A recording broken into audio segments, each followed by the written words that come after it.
Assalamualaikum warahmatullahi wabarakatuh. Perkenalkan, nama saya Nurani Syariah. Pada video ini, saya akan menjelaskan mengenai langkah-langkah dalam pembuatan apusan dan pewarnaan sampel tinja, beserta alat dan bahan yang digunakan. Pertama, di sini kita melakukan persiapan alat dan bahan. Adapun alat dan bahan secara umum yang kita gunakan yaitu meja kerja, wastafel beserta air yang mengalir, kemudian handscoon yang steril, sabun cuci tangan, tempat sampah medis dan non-medis. Untuk pembuatan apusan dan pewarnaan sampel tinja diantaranya yaitu sampel tinja di dalam pot, kemudian kaca objek dan penutup kaca objek. Yang ketiga yaitu larutan sodium solution. Yang keempat yaitu larutan Lugol iodine. Yang kelima yaitu pipet 2 buah. Yang keenam spidol permanen. Yang ketujuh kayu aplikator atau tusuk gigi dan tisu kering. Untuk pengawetan tinja, adapun alat dan bahan yang digunakan yaitu selotip, kayu aplikator, pot berisi tinja, kemudian label, pulpen atau spidol permanen, vial bervolume 20 ml dengan tutup 2 buah, kemudian larutan formalin dan juga larutan polivinil alkohol. Di sini kita menjelaskan kepada pasien mengenai tujuan dilakukannya pengambilan tinja ini serta memberikan jaminan kerahasiaan terhadap pemeriksaan yang dilakukan, serta kita meminta persetujuan untuk dilakukannya pengambilan sampel tinja. Apabila pasien setuju, selanjutnya kita meminta pasien untuk memberikan sampel tinja dan kita memberikan pot tinja yang sudah kita berikan label data pasien beserta dengan nomor rekam mediknya.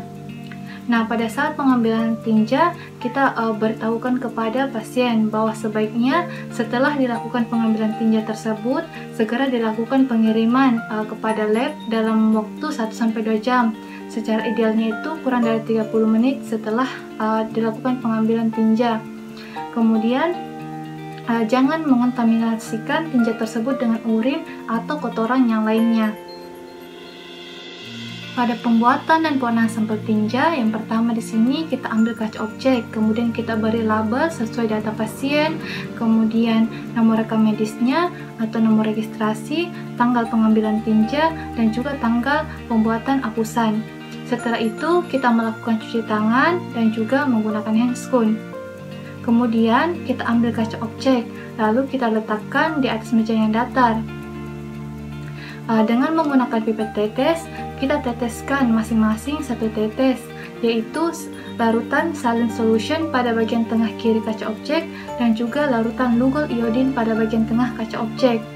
Setelah itu, kita ambil sedikit tinja dengan kayu aplikator. Kemudian kita campurkan pada bagian tengah kaca objek, yaitu larutan saline solution maupun larutan dari Lugol iodine.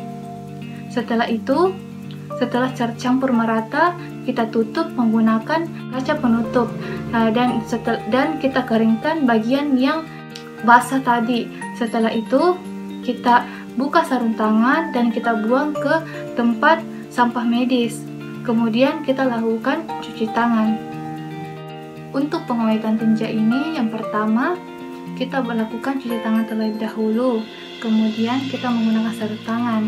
Setelah itu kita labeli vial dengan volume 20 ml sesuai data pasien, nomor registrasi atau nomor rekam medisnya, serta tanggal dilakukannya pengawetan tinja ini. Kemudian setelah itu kita tuliskan masing-masing inisial pada kedua botol vial.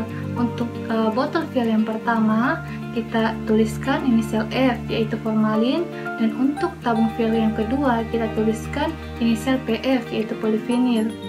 Setelah itu kita masukkan larutan formalin 10% pada tabung pertama dengan inisial formalin, dan juga kita masukkan larutan polivinil pada tabung kedua sesuai dengan inisial PF. Nah, isi tabungnya ini hanya setengah tabung saja, jadi dia tidak sampai penuh. Kemudian selanjutnya kita ambil tinja tadi menggunakan kayu aplikator. Kita masukkan ke dalam larutan formalin, lalu kita aduk sampai merata. Untuk pengambilan tinjanya ini hanya 2/3 atau 3/4 dari jumlah larutan formalin di dalam botol vial. Kemudian setelah itu kita aduk sampai merata, jangan ada gumpalan yang tertinggal. Begitupun juga sebaliknya dengan polivinil. Tetap kita lakukan seperti tadi, kita ambil tinja dengan kira-kira 2/3 atau 3/4 dari jumlah larutan polivinil tadi. Kemudian kita aduk secara merata dan jangan sampai ada gumpalan. Setelah itu kita tutup vial tadi, kemudian kita plester supaya tidak terjadi kebocoran. Setelah kita plester, selanjutnya kita masukkan ke dalam kotak atau tempat yang aman agar dia tidak pecah saat dilakukan pengiriman. Kemudian setelah itu kita membuka sarung tangan, lalu kita mencuci tangan. Untuk pengirimannya sendiri, tuliskan identitas pasien, nomor rekam medis pasien, kemudian tanggal dilakukannya pengiriman, serta jenis penyakit klinis yang dialami pasien. Baiklah, itu tadi penjelasan saya mengenai langkah-langkah dalam pembuatan dan pewarnaan sampel tinja. Semoga bermanfaat. Wabillahi taufiq wal hidayah. Wassalamualaikum warahmatullahi wabarakatuh.